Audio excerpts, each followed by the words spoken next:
Tetapi kini mereka harus kembali pada jalur untuk menghancurkan Evil Corp. Mr. Robot pun membuka jaketnya dan kembali pada komputer untuk mencoba membuka backdoor yang telah Elliot hapus. Bersambung. Halo sobat, pintu teater 1 telah dibuka. Gimana nih kabar kalian setelah selesai nonton series Shooter? Ngomong-ngomong, Mimin udah nyiapin series baru nih yang bakal Mimin bahas. Jadi series ini berjudul Mr. Robot, di mana series ini menceritakan tentang seorang ahli komputer yang bernama Elliot Alderson. Ia bekerja sebagai security hacker di perusahaan yang bernama Allsafe. Ia juga mengalami kegelisahan sosial, diantaranya seperti depresi klinis dan sedikit mengalami paranoid serta delusi. Suatu hari, ia harus menangani sebuah perusahaan yang tengah diretas oleh suatu komunitas. Di sini Elliot berusaha menghilangkan virus-virus yang hacker simpan di perusahaan yang tengah ia lindungi. Namun, permasalahannya adalah hacker ini justru mencoba mengajak Elliot untuk bergabung dan menyerang perusahaan terbesar di Amerika. Bagaimana tanggapan Elliot? Tanpa menunggu banyak lama, mari kita mulai intronya.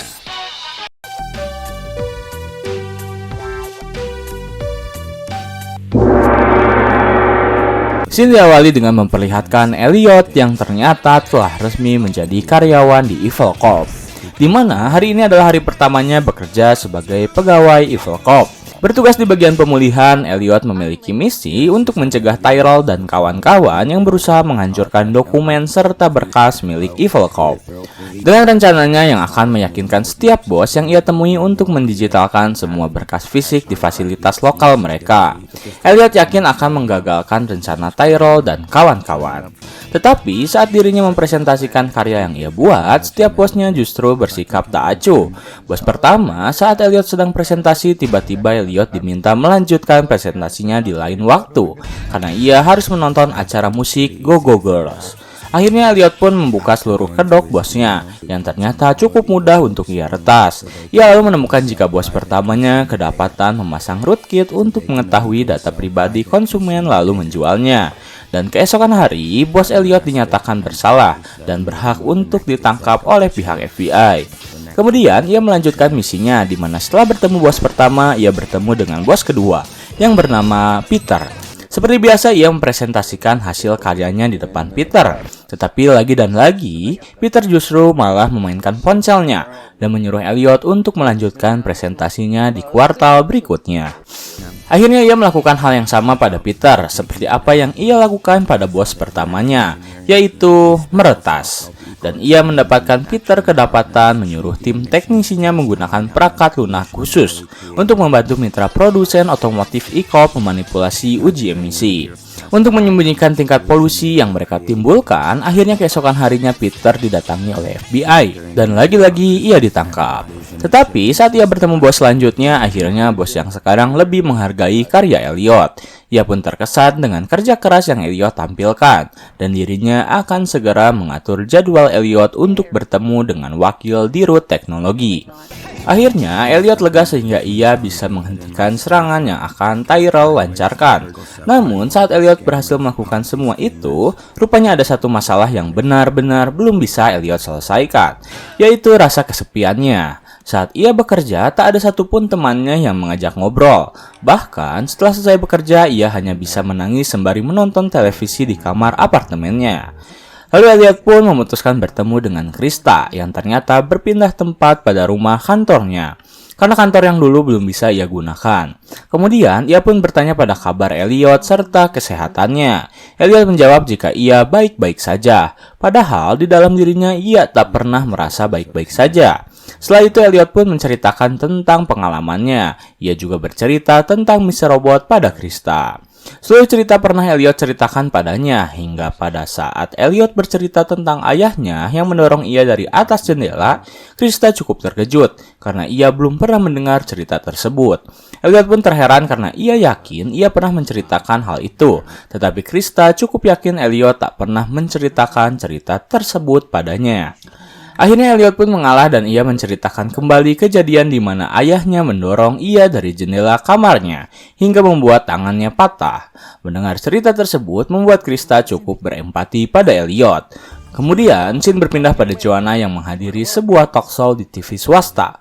di mana acara tersebut membahas tentang Scott Knowles yang ternyata mengaku jika dirinya lah yang membunuh istrinya sendiri. Dengan kesaksian Joanna yang telah dipukuli oleh Scott, serta salah satu pegawai bar yang melihat kesaksian itu, Joanna berbicara dengan lantang di depan para awak media tentang betapa kejinya seorang Scott Knowles. Tetapi Joanna mengatakan jika ia tak ingin menuntut Scott, ia tak ingin Scott dipenjara. Tetapi ia hanya ingin seluruh orang mengetahui bagaimana sifat asli dari Scott. Setelah menghadiri talkshow tersebut, Joanna pulang dengan wajah yang cukup puas. Tetapi asistennya melihat sebuah mobil sedang mengikuti perjalanan mereka. Lalu scene beralih kepada Darlene yang tiba-tiba didatangi kembali oleh Santiago dan Piero, di mana ia meminta hasil dari Darlene terkait informasi mengenai keterkaitan antara Elliot dengan Tyrell. Darlene menjawab jika Elliot tak pernah membahas tentang kedekatannya dengan Tyrell, bahkan ia tak tahu siapa itu Tyrell. Setelah mengetahui bahwa Darlene berbohong, akhirnya Piero memperlihatkan bukti di mana Elliot pernah melakukan panggilan telepon dengan Tyrell pada tanggal 16 Juni 2015. Kembali pada Joanna, di mana asistennya memutuskan untuk berhenti sejenak untuk memberi pelajaran pada pengendara yang terus mengikutinya. Yang rupanya itu adalah pacar dari Joanna, yaitu Derek. Kemudian dengan cepat asistennya memberi pelajaran pada Derek dengan cara menghajarnya. Tetapi Derek hanya ingin Joanna tahu jika ia sakit hati setelah mendengar Joanna masih mencintai Tyrell.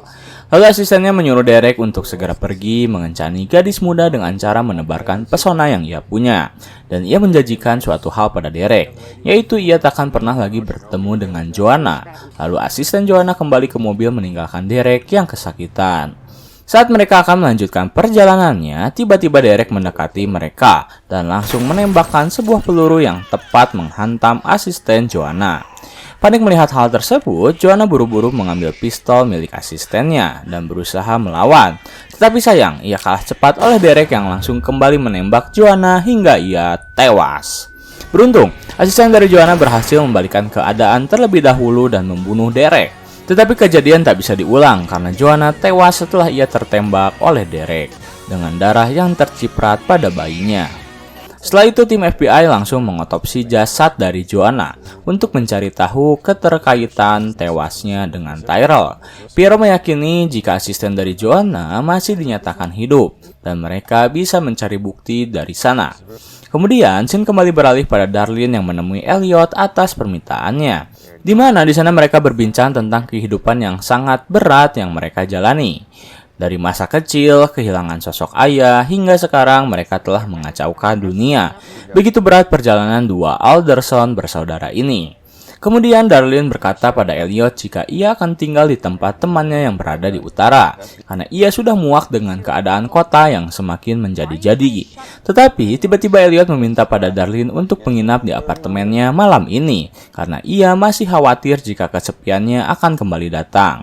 Akhirnya Darlene pun mengiyakan hal tersebut, tetapi saat tengah malam, tiba-tiba Darlene memutuskan untuk membawa jaketnya, karena ia akan pergi ke tempat temannya. Namun hal itu diketahui oleh Elliot yang langsung mencegah Darlene. Bahkan Elliot tiba-tiba berubah menjadi Mr. Robot yang langsung menyakiti adiknya sendiri.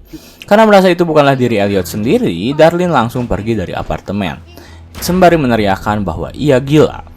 Setelah kejadian itu, Elliot kembali kesepian dan ia memutuskan untuk kembali berkonsultasi dengan Krista. Saat tengah berada di perbincangan, tiba-tiba Krista meminta Elliot mengikuti perkataannya, karena ia yakin ia bisa menghilangkan Mr. Robot yang berada pada dirinya. Ia menyuruh Elliot untuk tetap tenang, memejamkan mata, serta menghirup udara segar untuk membuat Elliot rileks.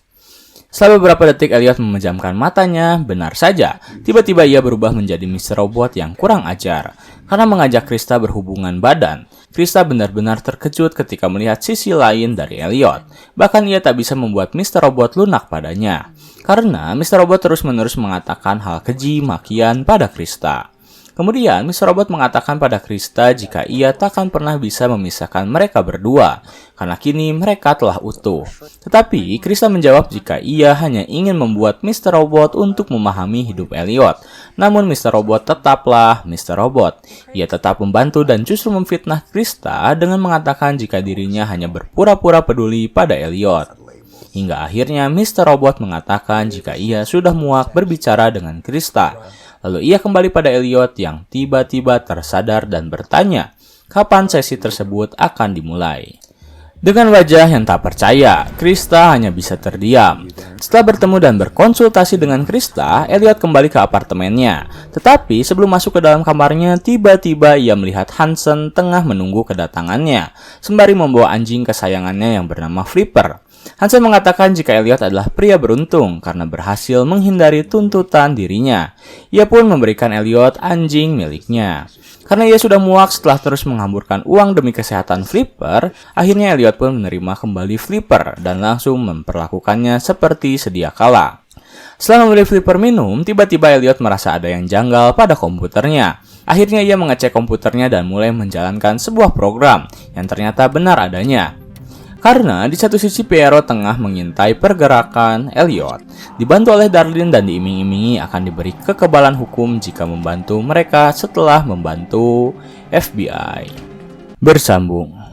Bersambung. Gimana nih, seru nggak series Mr. Robot ini? Lanjut apa enggak ya? Coba komen di kolom komentar. Oke, segitu dulu dari Mimin. Pintu teater 1 telah ditutup dan salam untuk keluarga di rumah.